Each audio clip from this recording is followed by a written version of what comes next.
हाँ तो प्यारे बच्चे, गुड मॉर्निंग। उम्मीद करता हूँ आप सब अच्छे और स्वस्थ होंगे।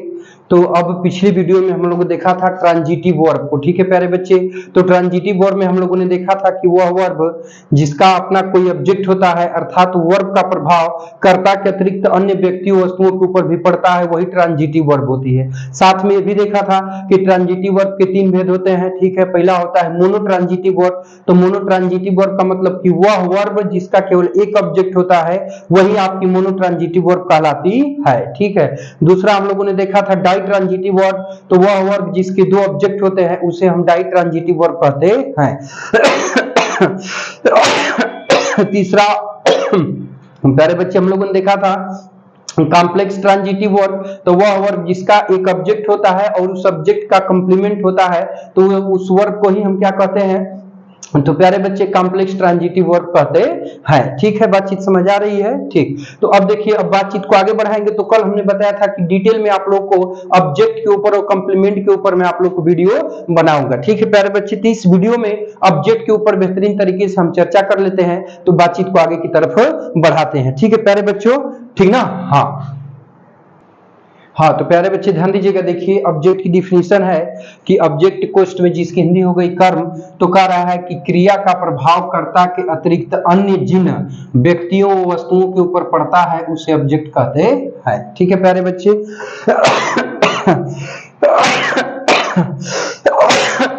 देखिए एग्जाम्पल में ध्यान दीजिएगा।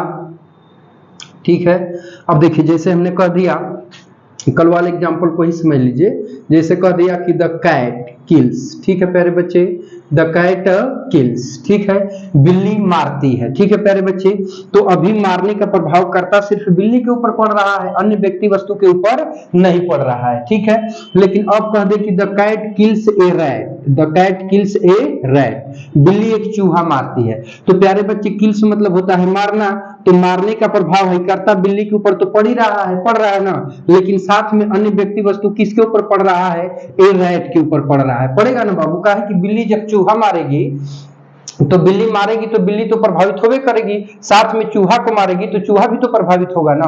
तो इसका मतलब कि मारने का प्रभाव हाई रैट के ऊपर भी पड़ रहा है। तो जिस ए रैट के ऊपर पड़ रहा है प्यारे बच्चे, ए रैट ही आपके यहाँ पे क्या कहलाएगा, ऑब्जेक्ट यानी कर्म कहलाएगा। बातचीत समझ आ रही है। अब देखिए, मान लीजिए कह दिया जाए, ध्यान से समझिएगा, कह दे कि सोहन गेव, सोहन ने दिया। ठीक है प्यारे बच्चे, सोहन गेव, सोहन ने दिया।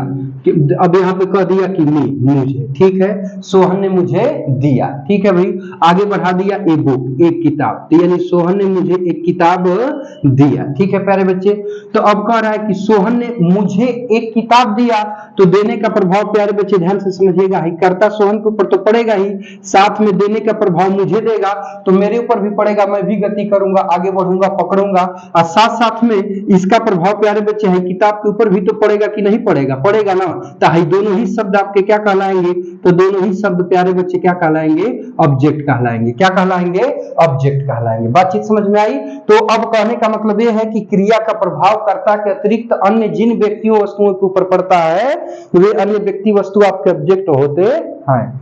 ठीक है प्यारे बच्चे, अब देखिए बातचीत को तनिक सा आगे बढ़ाते हैं, ध्यान से समझिएगा। ठीक है, अब मान लीजिए कि कोई वाक्य लिखा है। ठीक है, जिसे कह रहा है बाबू की, कह रहा है कि सोहन रन्स स्लोली, सोहन धीरे धीरे दौड़ता है, सोहन धीरे धीरे दौड़ता है। तो दौड़ने का प्रभाव है धीरे धीरे के ऊपर पड़ेगा, कोई प्रभाव ही नहीं पड़ेगा। बोली पड़ेगा, नहीं पड़ेगा। तो जब क्रिया का प्रभाव सिर्फ कर्ता के ऊपर पड़ रहा है, स्लोली के ऊपर पड़ ही नहीं रहा है, तो इसका मतलब इस वाक्य में ऑब्जेक्ट नहीं दिया है। तो कहने का मतलब कि जब क्रिया का प्रभाव कर्ता के अतिरिक्त अन्य जिन व्यक्ति वस्तुओं के ऊपर पड़ेगा, वे अन्य व्यक्ति वस्तु आपके क्या कहलाएंगे प्यारे बच्चे, तो ऑब्जेक्ट यानी कर्म कहलाएंगे। ठीक है, अब बातचीत को थोड़ा आगे बढ़ाते हैं। तो प्यारे बच्चे ध्यान दीजिएगा, ऑब्जेक्ट देखिए, अब इसके बाद आगे बढ़ेंगे प्यारे बच्चे। तो ऑब्जेक्ट के दो भेद होते हैं, कितने भेद होते हैं, दो भेद। तो चलिए ध्यान दीजिएगा। ठीक है, अब थोड़ा सा देख लेते हैं काइंड्स ऑफ ऑब्जेक्ट, ऑब्जेक्ट के भेद। ठीक है, ध्यान दीजिएगा। देखिए अब देख लेते हैं kinds of object. Kinds of object, ठीक है, ऑब्जेक्ट के भेद, ठीक है।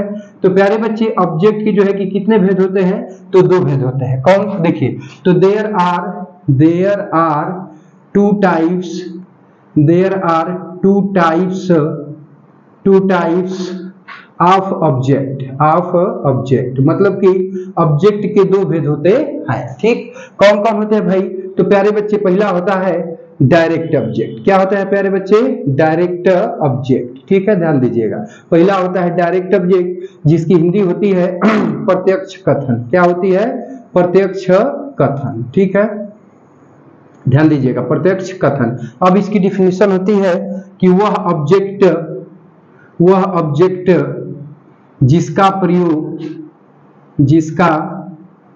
प्रयोग वह ऑब्जेक्ट जिससे, ऐसे लिख लीजिएगा, जिससे, वह ऑब्जेक्ट जिससे निर्जीवों का भावबोध होता है,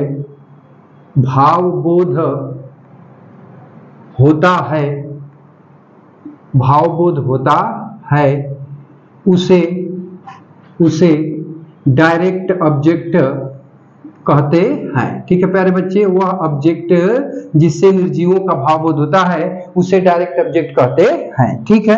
अब जैसे में ध्यान दीजिएगा, जैसे कह दिया जाए कि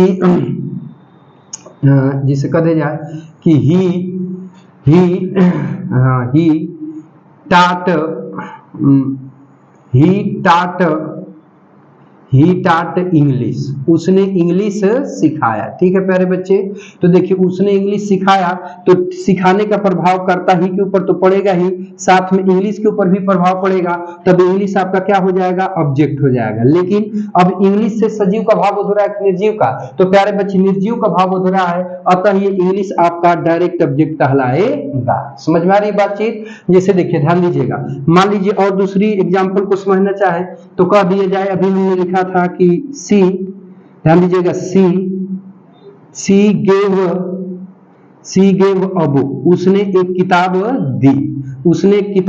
दी, तो प्यारे बच्चे देने का प्रभाव तो कर्ता सी के ऊपर पड़ेगा ही, साथ में अन्य व्यक्ति वस्तु किसके ऊपर पड़ेगा, किताब के ऊपर भी पड़ेगा, तो अभी आपका क्या कहलाएगा, ऑब्जेक्ट कहलाएगा, ठीक है। लेकिन ये बुक ऑब्जेक्ट है, लेकिन इससे सजीव का बोध हो रहा है कि निर्जीव का, तो निर्जीव का भाव बोध हो रहा है, अतः ये आपका डायरेक्ट ऑब्जेक्ट कहलाएगा। समझ आई बातचीत। तो ये चीज है, ठीक है। अब देखिए, अगर कोई भी वाक्य लिखा है, आपको पता करना है कि इसमें डायरेक्ट ऑब्जेक्ट दिया है कि नहीं दिया है, तो उसके लिए क्या करोगे प्यारे बच्चे कि मुख्य क्रिया से पहले वाक्य, कोष्ठ में क्या शब्द लगा के प्रश्न पूछोगे, ठीक है।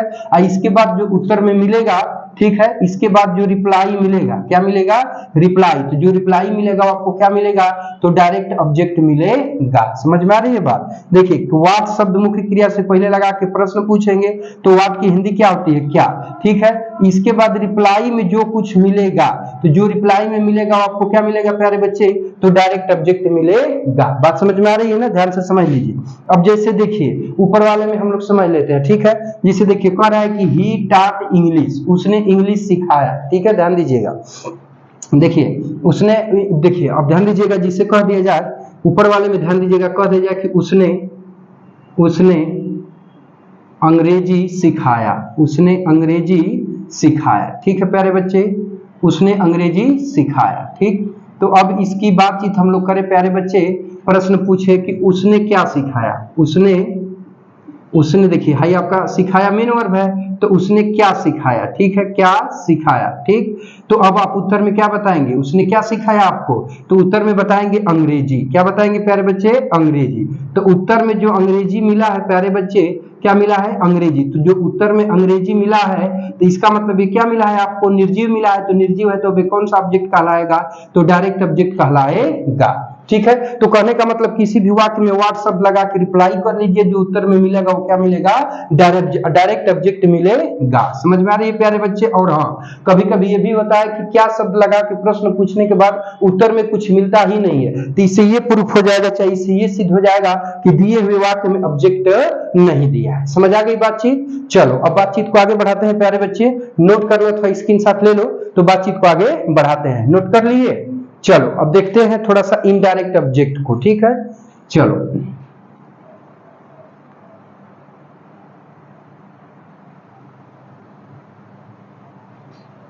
देखिए, अब दूसरा होता है प्यारे बच्चे इनडायरेक्ट ऑब्जेक्ट, ठीक है, ध्यान दीजिएगा। दूसरा होता है इनडायरेक्ट ऑब्जेक्ट, ठीक है, इनडायरेक्ट ऑब्जेक्ट जिसकी हिंदी होती है अप्रत्यक्ष कथन, ठीक है बाबू, ध्यान से समझिएगा। अप्रत्यक्ष कथन तो वह ऑब्जेक्ट जिससे, ठीक है, ध्यान दीजिएगा, जिससे सजीवों का भावबोध होता है उसे हम इनडायरेक्ट ऑब्जेक्ट कहते हैं। उसे हम क्या कहते हैं? तो इनडायरेक्ट ऑब्जेक्ट कहते हैं। यानी सजीव व्यक्तियों का भावबोध होगा, सजीव प्राणियों का भावबोध होगा। तो सजीव या तो प्राणी होंगे या तो प्राणी मतलब जिसे व्यक्ति और जानवर दोनों आ जाएंगे, ठीक। तो जहां पर सजीव का ज्ञान होगा उसे हम क्या कहेंगे? इनडायरेक्ट ऑब्जेक्ट कहेंगे, ठीक है। जैसे ध्यान दीजिएगा, जिसे प्यारे बच्चे मान लीजिए कह दिया जाए कि ही गेव मी, उसने मुझे दिया, ठीक है प्यारे बच्चे। तो ही देने का प्रभाव करता ही के ऊपर तो पड़ ही रहा है, साथ में अन्य व्यक्ति वस्तु मुझे के ऊपर भी पड़ेगा ना। उसने मुझे दिया तो मैं भी प्रभावित हुआ। तो क्रिया का प्रभाव है कर्ता के अतिरिक्त अन्य व्यक्ति वस्तु किसके ऊपर पड़ रहा है? मी के ऊपर। तो मी आपका क्या हुआ? ऑब्जेक्ट हुआ। परंतु ये सजीव है कि निर्जीव है? तो प्यारे बच्चे ये आपका सजीव है, तो अब ये आपका इनडायरेक्ट ऑब्जेक्ट कहलाएगा। समझ में आई बातचीत? अब देखिए, मान लीजिए प्यारे बच्चे यहाँ पे कह दिया जाए कि सोहन किल्ड राहुल, ठीक है। सोहन किल्ड राहुल, सोहन ने राहुल को मारा, ठीक है प्यारे बच्चे। अब ध्यान दीजिए, तो मारने का प्रभाव कर्ता जो है डूअर सोहन के ऊपर तो पड़ेगा ही, साथ में अन्य व्यक्ति वस्तु किसके ऊपर पड़ेगा? हाई राहुल के ऊपर भी पड़ेगा ना। तो क्रिया का प्रभाव कर्ता के अतिरिक्त अन्य व्यक्ति वस्तुओं के ऊपर पड़ता है, वो अन्य व्यक्ति वस्तु क्या होते हैं? ऑब्जेक्ट होते हैं। तो अब यहाँ पे आपका क्या कहलाएगा? ऑब्जेक्ट। अभी इससे सजीव का भाव हो रहा है, तो प्यारे बच्चे अभी आपका इनडायरेक्ट ऑब्जेक्ट कहलाएगा, ठीक है। अब कोई भी वाक्य दिया है प्यारे बच्चे, आपको पता करना है कि इसमें इनडायरेक्ट ऑब्जेक्ट दिया है कि नहीं दिया है। तो उसके लिए अंग्रेजी में होम, क्या शब्द लगाओगे बाबू? होम, जिसकी हिंदी होती है किसे, क्या होती है? किसे आबलिक किसको, शब्द लगा के प्रश्न पूछोगे। किसे आबलिक किसको शब्द लगा के प्रश्न पूछोगे, ठीक है। उत्तर में जो मिलेगा प्यारे बच्चे वो आपको क्या मिलेगा? तो इनडायरेक्ट ऑब्जेक्ट मिलेगा, ठीक है। इसको लगा के आप प्रश्न पूछेंगे और रिप्लाई में जो मिलेगा क्या होगा प्यारे बच्चे? तो रिप्लाई इसका जो मिलेगा वो आपको क्या मिलेगा? तो इनडायरेक्ट ऑब्जेक्ट ही मिलेगा। क्या मिलेगा प्यारे बच्चे? तो इनडायरेक्ट ऑब्जेक्ट मिलेगा। बातचीत समझ में आ रही है ना? चलो इसको भी थोड़ा सा जस्टिफाई कर लेते हैं, ठीक है। देखिए, अब जैसे ऊपर वाला वाक्य है प्यारे बच्चे, ध्यान दीजिएगा कि ही गेव मी, उसने मुझे दिया। देखिए, इसका अर्थ होगा कि उसने मुझे दिया, उसने मुझे दिया, ठीक है प्यारे बच्चे। उसने मुझे दिया, तो हमने प्रश्न किया कि उसने किसको, उसने किसे दिया? उसने सॉरी प्यारे बच्चे, उसने मुझे दिया तो उसने किसे दिया? उसने किसे दिया, ठीक है प्यारे बच्चे। तो किसे दिया का मतलब क्या हुआ? यहाँ पे क्वेश्चन मार्क लगा दिया। तो उत्तर में क्या बताओगे? कि मुझे। क्या बताओ? मुझे। तो मुझे की मीनिंग यहाँ पे प्यारे बच्चे क्या हो जाएगी? मी। तो मी जो उत्तर में मिला है प्यारे बच्चे, आपको क्या मिला है? तो इनडायरेक्ट ऑब्जेक्ट मिला हुआ है, ठीक है। और कभी कभी ये होता है कि उत्तर में कुछ मिलता ही नहीं है, तो जब आप होम किसे या किसको शब्द लगा के प्रश्न पूछे हैं और उत्तर में जब कुछ नहीं मिला है, तो इससे ये सिद्ध होगा कि दिए हुए वाक्य में आपका इनडायरेक्ट ऑब्जेक्ट नहीं दिया है, ठीक है प्यारे बच्चे। अब देखिए, तो ऑब्जेक्ट दो प्रकार के हो गए, डायरेक्ट ऑब्जेक्ट और इनडायरेक्ट ऑब्जेक्ट, ठीक है। अगर कहीं पर किसी वाक्य में डायरेक्ट और इनडायरेक्ट दोनों दी हुई, स्क्रीनशॉट ले लो, हो गया। चलो, अगर कहीं पर डायरेक्ट और इनडायरेक्ट दोनों ऑब्जेक्ट दिए हो तो उनको आप कैसे लिखोगे, ठीक है। तो देखिए, किसी भी वाक्य में मान लीजिए कि डायरेक्ट इनडायरेक्ट ऑब्जेक्ट दोनों दिए हो, ध्यान दीजिएगा। तो सबसे पहले प्यारे बच्चे लिखते हैं इनडायरेक्ट ऑब्जेक्ट को। किसको लिखते हैं? इनडायरेक्ट ऑब्जेक्ट को लिखते हैं, ठीक है। इसके बाद फिर लिखते हैं किसको? डायरेक्ट ऑब्जेक्ट को। किसको लिखते हैं? डायरेक्ट ऑब्जेक्ट को, ठीक है। लेकिन यदि आप चाहते हो कि डायरेक्ट को पहले लिखें तो आप डायरेक्ट ऑब्जेक्ट को पहले लिख सकते हैं, डायरेक्ट ऑब्जेक्ट को पहले लिख सकते हैं। परंतु जब इनडायरेक्ट को बाद में लिखेंगे तो उसके पहले टू या फॉर प्रीपोजिशन का प्रयोग करना पड़ेगा, तब उसके बाद आप किसको लिखेंगे तो इनडायरेक्ट ऑब्जेक्ट को लिखेंगे तो आपका सही रहेगा। बात चीज समझ में आ रही है प्यारे बच्चे? तो ये चीज है, इस पॉइंट को भी याद रखिएगा कि जब किसी वाक्य में डायरेक्ट इनडायरेक्ट दोनों ऑब्जेक्ट दिए हों तो सबसे पहले इनडायरेक्ट को लिखते हैं, उसके बाद डायरेक्ट को लिखते हैं, ठीक है। यदि आप चाहते हैं कि हम पहले डायरेक्ट ऑब्जेक्ट को लिखें तो लिख लीजिए, परंतु इनडायरेक्ट को बाद में लिखेंगे तो उसके पहले टू या फॉर प्रीपोजिशन का प्रयोग करना पड़ेगा। बातचीत समझ में आ गई प्यारे बच्चे? तो ये तो एक नजर हम लोग का चर्चा हो गई ऑब्जेक्ट के ऊपर, ऑब्जेक्ट के भेद के ऊपर, ऑब्जेक्ट को ज्ञात करने के ऊपर, ऑब्जेक्ट को लिखने के ऊपर। तो अब प्यारे बच्चे अब इस वीडियो में बस यही तक रहने देते हैं, मिलते हैं शेष नेक्स्ट वीडियो में। तब तक के लिए टेक केयर, बाय बाय, जय हिंद बच्चों। और यह वीडियो देखने के लिए आपका बहुत बहुत धन्यवाद।